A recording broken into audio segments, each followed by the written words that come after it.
আর দক্ষিণবঙ্গের প্রভুদেরও আবার একটা বড় গুণ, 54টা এমএলএ সিট,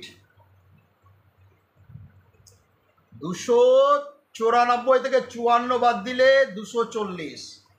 তারা জানে উত্তরবঙ্গের একজনও জিতে যদি না আসে কোনো আমাদের অসুবিধা নেই, 240-এর মধ্যে যারা থাকবে তারাই 80% মন্ত্র তারা সামলাবে।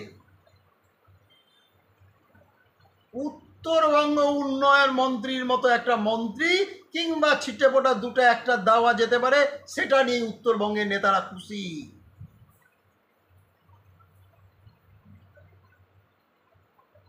এর বাইরে নয়। যে কোনো রাজনৈতিক দল তারা চাইতে জানে না, তারা বলতে জানে না, তারা কেড়ে আনতে জানে না, তারা উত্তরবঙ্গের মানুষের হয়ে লড়াই করতে জানে না। বিরোধীরা হলে বলে আমাকে শাসক দল দেয় না, শাসক দল হলে বলে দক্ষিণবঙ্গের নেতারা দেয় না।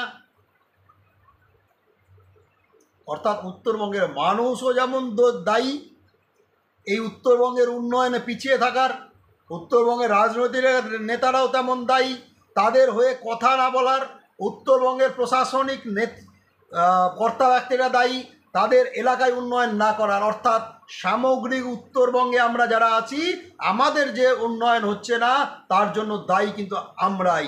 আমরা গলা ফাটাতে শিখিনি, আমরা গলা উঠাতে জানি না।